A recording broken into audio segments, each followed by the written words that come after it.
Hello everybody, Larry Young here again with another segment of OLaMan Living Life with Purity.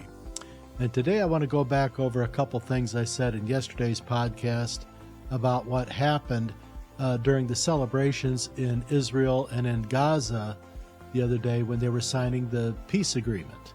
And Donald Trump was there, and people came out in the streets all over the place in both communities yelling, Trump, Trump, Trump, Trump. They were just all dancing and jumping in the streets.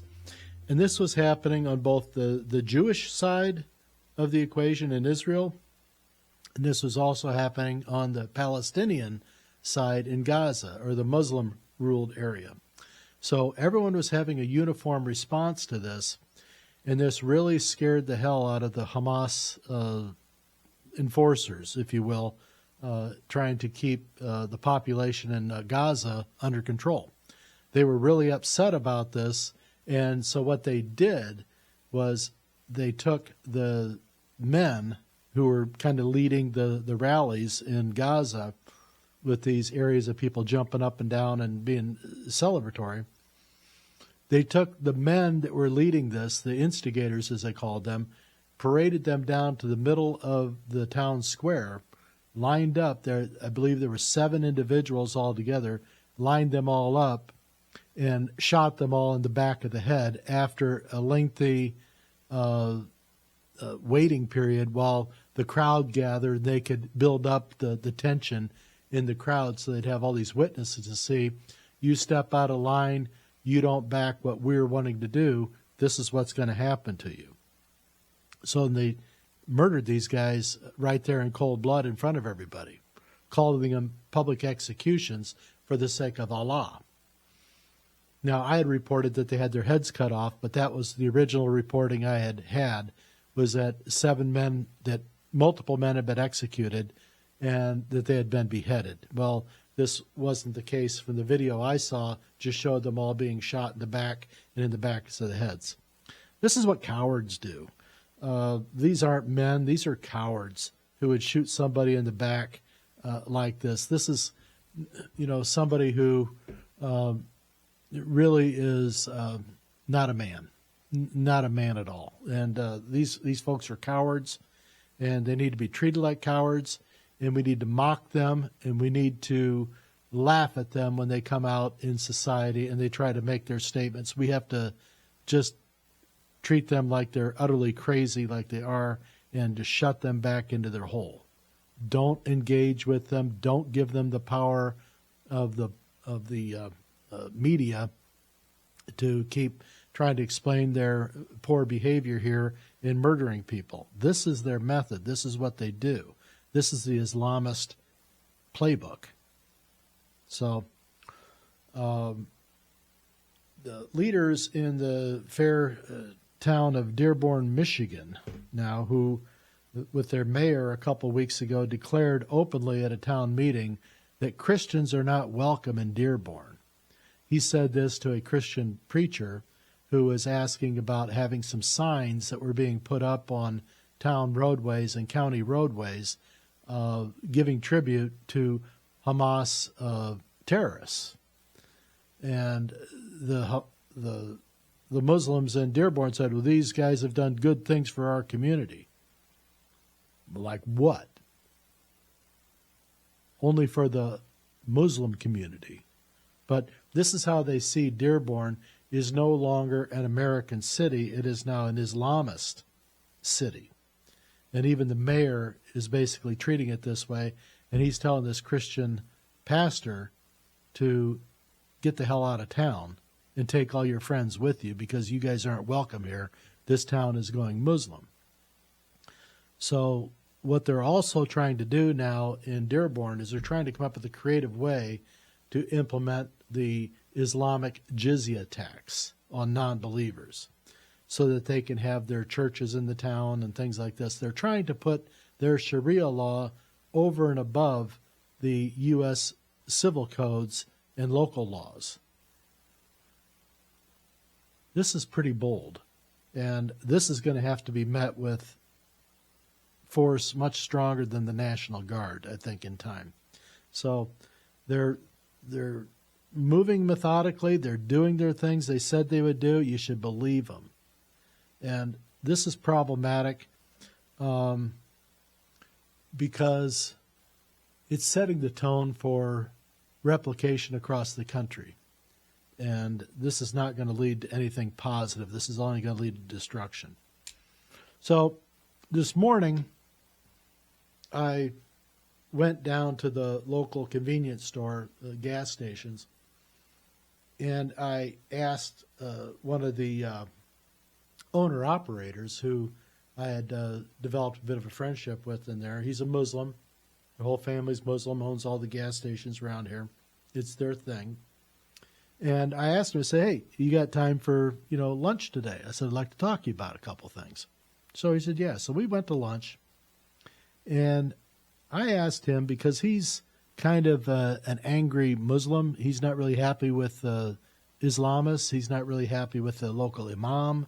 But he's, trying to get along so he doesn't have his building burned out. And he knows that this is an inevitable consequence of not playing the game with the imams and the Islamist type of politics that goes on within their community, which happens to overlap with my community and probably your community someplace. And I asked him, I said, tell me, I said, what the hell is going on with Islam and the politics in this country? He just laughed. And I said, why are you laughing? He says, you have two parties in this country. You have the Democrats, or we call them the Democrats, or you've got the Republicans. And the Islam does not want to mess with the Republicans. And I said, why don't they want to mess with Republicans? He says, because they have values and they care about things. They enforce the laws. And I said, but what about the Democrats? He says, we love Democrats. And I said, why do you love Democrats? He says, because they don't stand up for anything and we can push them around. And I said, well, that's Democrats. I said, so what about other faiths? And he says, oh, we can push them around too, and they're helping us. And I said, Christians are helping the Islamic movement? He says, oh, most certainly. I said, in what ways? He says, well, the Catholics are the easiest. And I said, the Catholics are the easiest? He goes, yeah. I said, why is that? He says, because they're just basically Democrats. They won't fight. They won't stand up for anything. We just push them around, and they give in and basically open the doors for us and say, yeah, come on in, brother. They don't know that we think that they're stupid. I said, do you think I'm stupid? He says, well, what church do you go to? I said, I was born and raised a Catholic. He says, yeah, you're kind of stupid if you're still doing that. And I said, why is that? He says, well, because you haven't learned, the truth about Islam. And I said, well, I do know the truth about Islam. I said, do you know the truth about Islam? And he says, well, what do you mean? I said, well, Islam is based on the original holy books of the Bible, the Old Testament and the New Testament. He says, your founders, though, just took those writings and they perverted it to make their story seem better, and then they could have the legacy of the leadership of Islam to come down through the families, like the Old Testament kings of the Jews had done for centuries and centuries and centuries. And he goes, oh, no, that's not the truth. God, Allah himself passed it all down. So we had this other discussion. I showed him a couple of videos, asked him to watch these things. And right now, this man is in the middle of a major brain fart. He's having a real trouble trying to understand what it is that I showed him that contradicts what he'd been told all his life. And so there's battles going on all over the place. There's battles going on within the Islamist communities. They don't all agree on the same thing, but some of them get all the microphone time. So you got to be wary of that. Not all Muslims are practicing Muslims. They're just Muslim in name only, and they stay that way so they can, inherit the family fortunes. Not unlike a lot of things that go on in this country, in the West. We have a lot of kids that get along with mom and dad or grandma and grandpa, they get friendly with them as they get older because they realize there's, going to be money. And so they get really nice and they start paying attention to Gram and Gramps as they're getting older. This is just the human condition. This is the selfishness. This is the materialism. But this is all real, and this is all the shit we have to deal with right now. So I wanted to bring the evidence that there was this execution in Gaza the other day as a result of people celebrating the good news of a peace deal, and they wanted to praise Donald Trump, but the Hamas leaders weren't going to have it, so they executed these guys. And so I wanted to bring the pictures on this, and I'm going to be trying to have more breakfasts and lunches with this particular Muslim friend of mine in town to try to educate him a little bit, because he's not that aware of things. He's kind of, I got him to admit that he's kind of an ignorant Muslim. And I said, that's okay. I said, there's a lot of ignorant Christians out there. And this is more common than not. And we got a lot of people out there, half the population doesn't know what the hell they are. They don't think they're anything. They don't believe in God. They don't believe in anything. He says, oh yeah, they're the easiest ones to convert, because all we do is just show them a few phrases out of the Quran, and then they jump on board. And I said, did you show them anything out of the Bible? He says, why would we do that? And I said, well, the Bible's in your Quran. At least the parts of it are, that you haven't corrupted.